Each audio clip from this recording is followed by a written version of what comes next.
intellectually, but with the wisdom of a grasshopper. "All right, Rob. Are you going to go get your new armor now?" Marc asked. Rob nodded, then headed towards the keep in the shop. "See you later," he called back as he walked off. Marc wheeled the armor into his inventory. It would need a good cleaning, at the very least, before he tried to give it to Felicia. If she wants it, either it will resize or I'll take it to Rudy and see if he can resize it for her. If neither of those works, I can maybe get Rudy to make her a new suit from scratch, he thought. Marc wanted to head to the town hall next and check on the metal count, but he knew that it wasn't going to have gone up enough since he last checked. The recyclers were out working the junkyard now, and even if the first load of metal had been brought back, it wouldn't have pushed them over the 5,000 needed.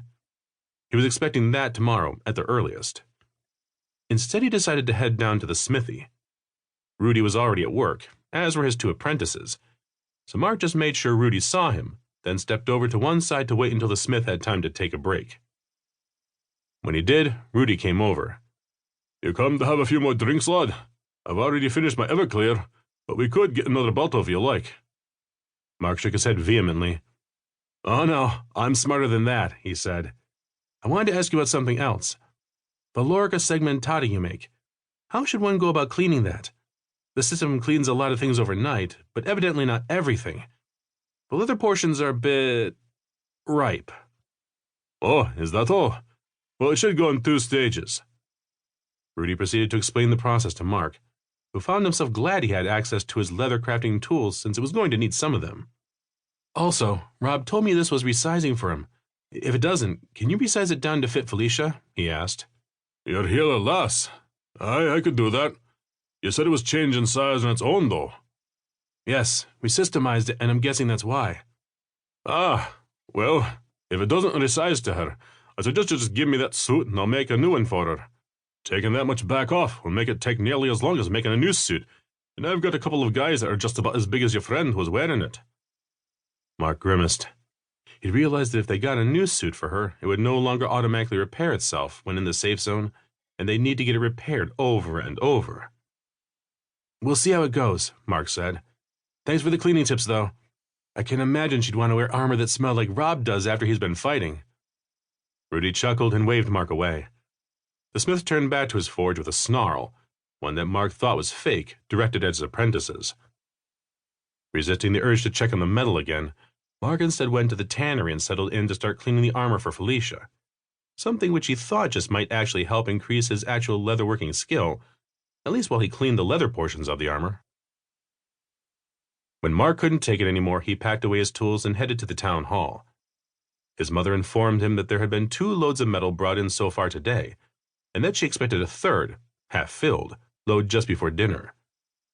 The last load put both recyclers in one wagon and loaded the other with metal, so they'd only get a half load out of it. He checked the metal totals and decided that if the wagons had brought back 4/5 of the metal they'd be recovering today, then they'd end the day with just a touch over 4,000 metal.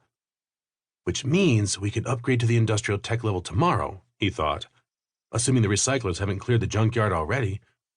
At least it's in the captured area, so there's no worry about all that metal just falling apart into dust anymore.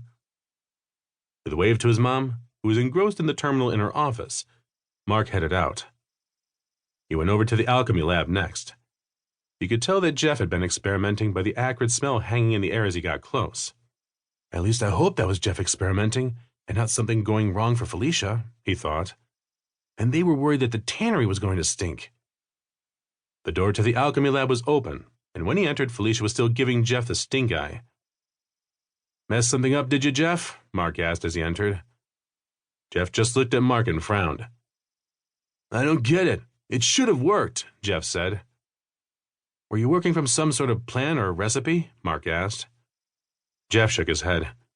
"Nah, I was just trying a variant of the bomb I used to close the arrow hole. The substitution should have worked fine and given me a bomb that kept spitting out smoke for a few minutes." "I'm sure you took account of the changed chemical reactions?" "Of course I did. I did that back with the original recipe." "Did you do it with whatever chemical you substituted in?" Marc asked. Jeff nodded his head. "Yeah, I did. I think I did, at least. Let me see. I wrote it all down as I was doing it." Then he started rummaging through a small pile of paper on the table beside him. Marc turned to Felicia. "I was actually coming to..."